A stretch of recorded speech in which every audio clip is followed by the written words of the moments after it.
In my D&D Curse of Strahd campaign, the group discovered that in 3 days, Strahd is going to kill Irina, the reincarnation of Tatiana, turn her into a vampire, and marry her, unless we find a way to stop him. When we went to the Amber Temple, we uncovered the secret to Strahd's wards, a set of magic stones and circles which bind him to the land, giving him power. We know that one magic stone was given to the Mardikovs, who run this winery which we already recovered for them, so that's easy. The Mardikovs had buried it in their fields to grow grapes. The next stone was taken by the Witch of the Woods a long time ago. She might still have it. And the last, no one knows where it is. That one has been lost to time. We also have to figure out our priorities. Let's say we only recover 1, maybe 2 stones. That means that at least one of the wards is still going to be up at the end. The 3 wards Strahd has is 1 which gives him a bonus to his AC, 2 which gives him resistance to elemental attacks, and 3, 1 which lets him scry on people who say his name. In the previous session, Esmerelda joined up with the party again. She had originally been turned into a vampire spawn, mind-controlled by Strahd. However, at the Amber Temple, Van Richten beseeched the spirit Vol, the vampire lord, to turn Esmerelda into a vampire. When she killed the one she loved, her adopted father Van Richten, that sealed the pact. Also in the party is the unicorn Shadowfane, who Gouda summoned in an accidental wild magic spell. Muriel, the raven who's mostly been just kind of not talking, hanging out on Gouda's shoulder, and we keep forgetting she's in the scene over and over again. Victor, a teenager who accidentally teleported to the Amber Temple in a botched magical teleportation spell and lost his arm. I discuss it with the group. I think we should go after his AC and elemental resistance, I said. The last one, the scrying, doesn't functionally help him in a fight. Plus, since we know he has it now, we can just not say his name, and it renders it completely useless. Boshak was skeptical. Really? I think that one might actually be our top priority. After all, our greatest risk right now is him hunting us down and catching us off guard. If we blind the Dark One, it will deal a huge blow to him. Also, while we may know about his scrying, the NPCs we talk to don't, so it's very likely we could talk to someone in town and get found out. Plus, the odds of us saying it accidentally are too great. We made our way down the mountain. As we reached the bottom, we saw a set of dead bodies across the road, with fresh blood. It looked like there had been a fight here recently. One of the bodies stands up. We recognize it as Sir Godfrey, Gouda realizes. Yes, it is I, our paladin friend says. His body is covered with fresh slash marks and wounds which slowly start to close up. It seemed like he died yesterday, and because he's a revenant, he gets reborn today. What happened to you? You look like a mess. I was taking the skull of my master, the Silver Dragon, back to Argynvostholt. However, on the way there, I was attacked by these things. He pointed to one of the bodies. It looked like a druid of some kind with a staff. They attacked me and stole my master's skull. I thought about it, recognizing them. I think they're with the Witch of the Woods. We've heard that she lives farther in the swamp near Berez. Sir Godfrey took his blade and sheathed it. If that's the case, I must go there, defeat these savages, and reclaim it. He begins charging into the woods, in the direction of where the thieves took it. Wait, I say. We can go with you. After all, we're going there ourselves. We're a little beat up now, but even with no hit points and spell slots, we'll probably be fine. At that, our raven companion, Muriel, hopped off of our shoulder, turning into a human. No, don't go. Not now. It's too dangerous. Why? I asked. Our were-raven Muriel explained, The Witch of the Woods is powerful. She has her own servants. It would not be wise to fight her while you are weak and wounded. You can do another fight, but the Witch of the Woods, no. Wait till you are rested. Muriel turned back into a raven and flew up to Gouda's shoulder. I talked to Godfrey about it. Okay, so we're going on this quest. We're going to the Mardikovs. Do you want to come with us? We can help you out. If you go alone and you get into trouble, we won't be there to save you. Sir Godfrey thought about it. Very well. That sounds like a plan. I suppose our fates are intertwined. I know to follow the soft voice of fate where it is guiding me. He joined up with the party. We traveled to the Mardikov family. This isn't going to be an easy conversation to have with the Mardikovs. After all, their entire livelihood is based on the stone and being able to use it to grow crops. If we destroy it, they'll have nothing. Like, it puts the entire family out of business, and we have nothing of equal value to trade it with them. I was considering trying to cut them a deal of, hey, if you give us this stone, I could use plant growth and help your fields out. How's that sound? As soon as we walk towards the house, Davian Mardukov welcomes us in. I have something for you. Davian produces the stone and hands it to me. You need this, right? How? I'm wondering how he knew. Davian explained, Muriel flew down and told us the situation. Don't worry, we know not to use the devil's name. You're welcome to stay at our house as long as you like. You're like family to us. Thanks. I know this magic stone is very valuable to your family. This is nothing. A small price to pay for something so great to be done, Davian said. A lot of people are counting on you guys. I nodded. I know. I just hope I can make it count, but I don't think I can make any guarantees. If we can't pull it off, everything will go to waste. I wouldn't call this wasteful. You have to keep your eye on what's important. I nod. Thanks. Tucking the stone in my satchel. Once the group takes the item, we decide to go up to Yester Hill and break the stone on that circle, the circle of the mountains, for a few reasons. One, because it's close, and two, because we know getting rid of the AC bonus is really valuable. We travel up the set of cairns, passing up the hill to the Druidic Circle. Against the night sky, we see a massive, blackened tree with vines rippling out from it. We recognize this as a Golthias tree. A Golthias tree is a malevolent magical plant. It is created when a vampire is killed by a stake through the heart, and the body is not properly disposed of. The blood and the stake mix together, giving the wood unholy life, digging in roots and growing into a fully formed tree. Since the tree is among the burial cairns, it seems like maybe an old vampire must have been buried here. A Golthias tree has the ability to feed on people, sucking blood from them and bestowing powers to those that worship it. We know that we're going to have to defeat the tree in order to complete the ritual in the stone circle next to it. The party charges up the hill and is met with a druidic and barbarian cult worshipping the tree. We fight, battling through the hordes to get to the malevolent plant. As we're fighting, we notice two people wrapped up in the vines. The tree is draining their life out from them. Unfortunately, we can't just burn the tree down from a distance now that we see that it has hostages. We manage to hack and slash our way through the defenders to see who the tree has in its clutches. We discover it has Emil and Zuleika. Emil is the current alpha of the werewolf pack, and we lost him when he went running off in the forest by himself, and Zuleika is his partner. The party manages to defeat the tree and save Zuleika and Emil from the plant's clutches. They're unconscious, but alive.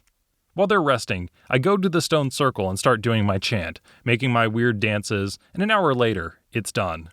I break the stone, and the magic is released. That's one ward down, 2 more to go. As we're up there on Yester Hill, my gaze is drawn out beyond the mists. Out here, we can see past the fog, which is unusual. Beyond, we can see a ghostly town. The ringing of a church bell and the sounds of the town come to us. Place appears to be outside of Barovia. That's weird. I bring it up to Esmerelda. What's this place? Esmerelda explained, That's the Dark Lord's homeland. This image was created to torment him. She describes that since Barovia is his prison and Strahd will never be able to return home, this image was created by the dark powers to break him.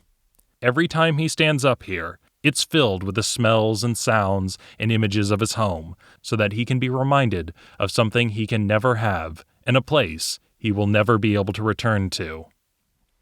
Strahd comes up here on occasion. He both loves and despises it. Also, in case you're wondering what it looks like, there's actually a very nice picture in the back of the 5th edition module with Strahd on Yester Hill kind of looking out. Huh, I said. That just seemed like a painfully obviously cruel thing to do to someone. I know Strahd's evil, but this just seems downright vindictive. This did make me feel a little bit sad for Strahd. A little bit, but not much. One stone down, we transported the unconscious rescued hostages back down the hill to Davian's house and vineyard. We rested that night. The next day we talked to Emil and Zuleika and figured out what had happened.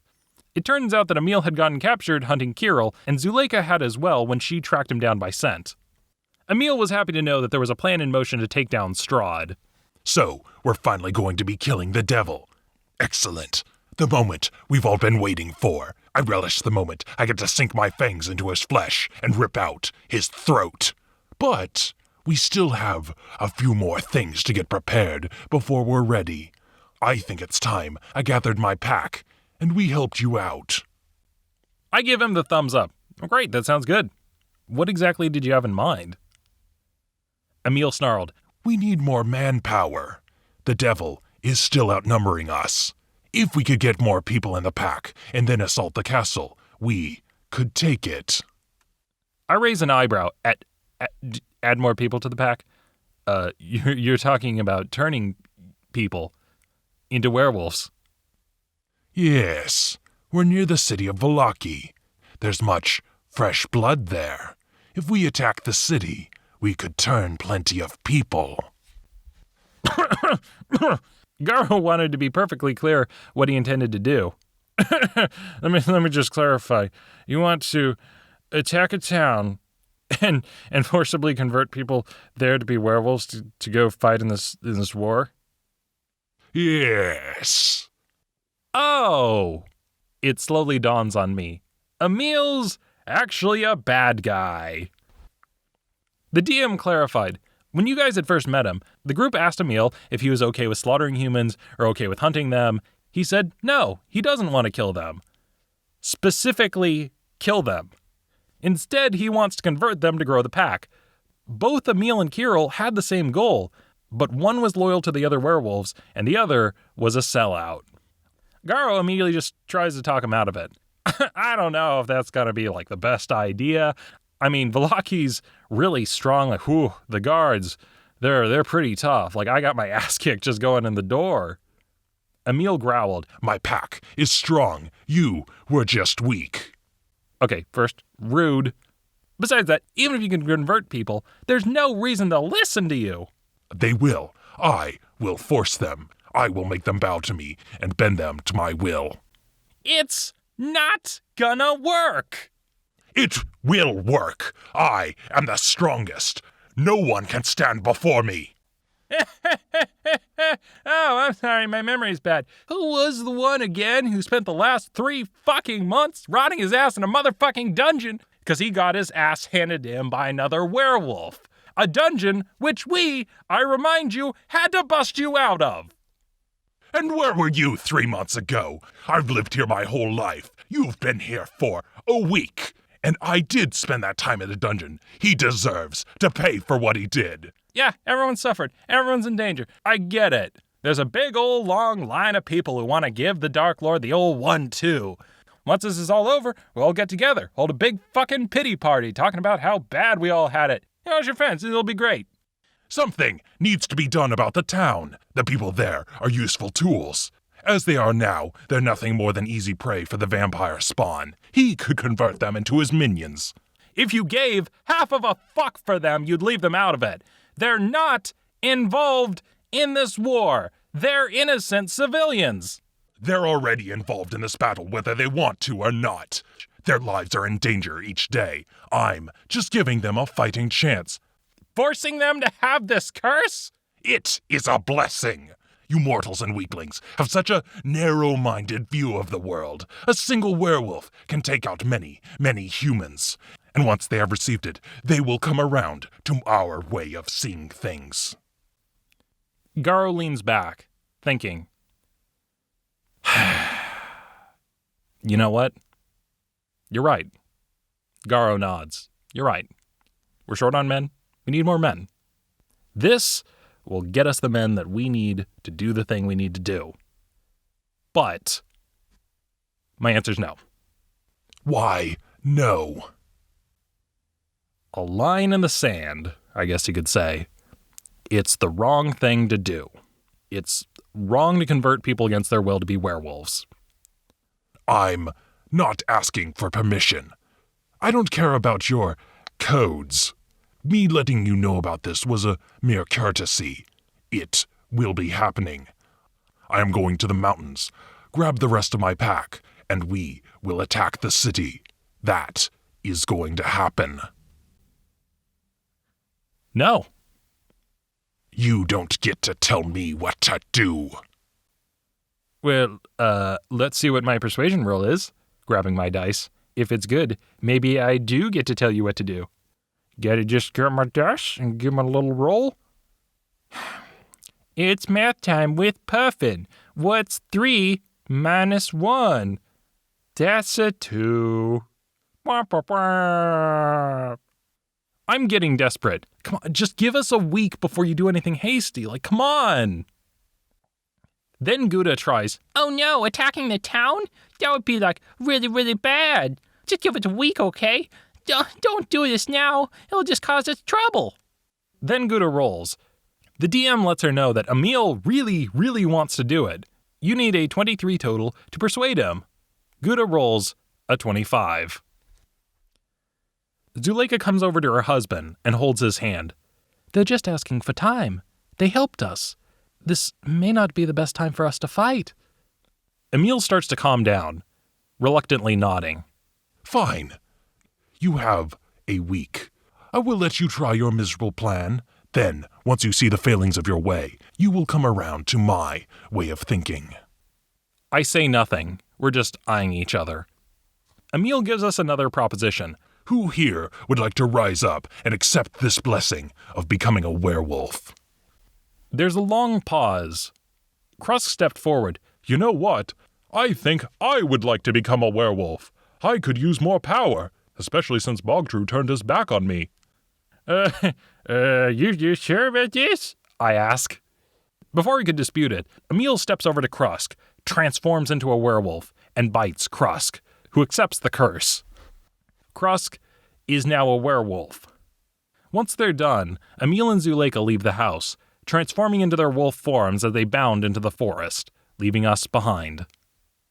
Van Richten, who had just been watching the entire affair from the distance, immediately comes over to Krusk and gives him this no-nonsense look and says, "You fucking dumbass." Van Richten facepalms.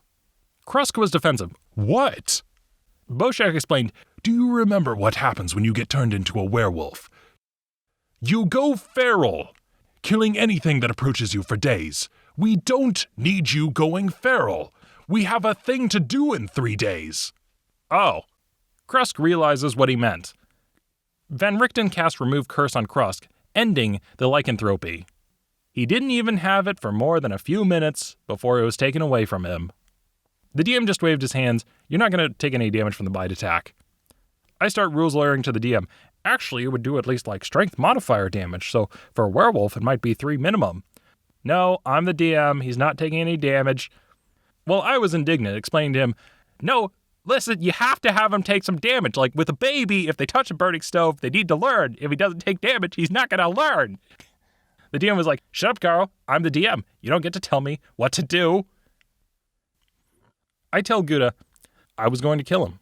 Before you stepped in, I was going to give him an ultimatum. Drop it, or I'm not going to let you go. And when it got to that point, one of us was not going to leave that room alive.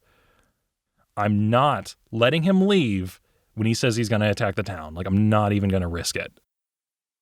And the sad part is, we probably just delayed the inevitable. I'm going to have to kill Emil.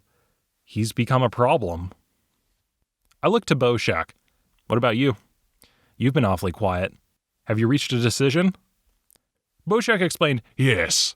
I've come to the conclusion that you're both incompetent. Well, thanks, Boshak. I thought that was old news to you. I've seen a lot of idiocy in Barovia, but this is a whole new level of stupid. It's a terrible idea, even if we attack the town and claim it, which werewolves go feral when they're first turned. Garo realizes what he means. Oh, I get what you're saying. Exactly. We're going to have several hundred feral werewolves running to the 4 winds, killing any and everything that they encounter. Not only that, but we've already seen his pack get wrested control out from under him to someone else. Not only that, but the town is under the control of Fiona, meaning that we're going to have a set of werewolves who are murdering everything in their path and probably working against us. And we already found out that most of the people don't want to fight the devil. So no, they're not going to help us assault the castle. The Dark Lord is up in Ravenloft. He doesn't care. And if we attack the town, they may not have a reason to help us, but they'll definitely have a reason to fight us now. If there's one way to make friends, it's attacking their town and killing their family. I've learned that's the way to do it. Yeah, that's a really good point. Also, I was wondering why you guys didn't manipulate Zuleika into talking to him. That would be the first thing I would have tried. I grumbled to myself. I mean, what I'm starting to realize is that we can't work with Emil. He doesn't have the same goals as us. Even if we got a bunch of volunteers and had them convert, that would still be bad because they'd be taking orders from Emil. We don't need this asshole running around pretending like he's the king of Barovia. After all, he's fucking evil. No offense, Bojack. None taken. That guy is seriously a prick. After that was done, we all packed up our things. Having rested, we were ready to attack the Witch of the Woods. We said goodbye to the Mardikovs, leaving behind Casimir and Victor, and taking Godfrey, Van Richten, Esmerelda. I touched a tree and cast transport via plants.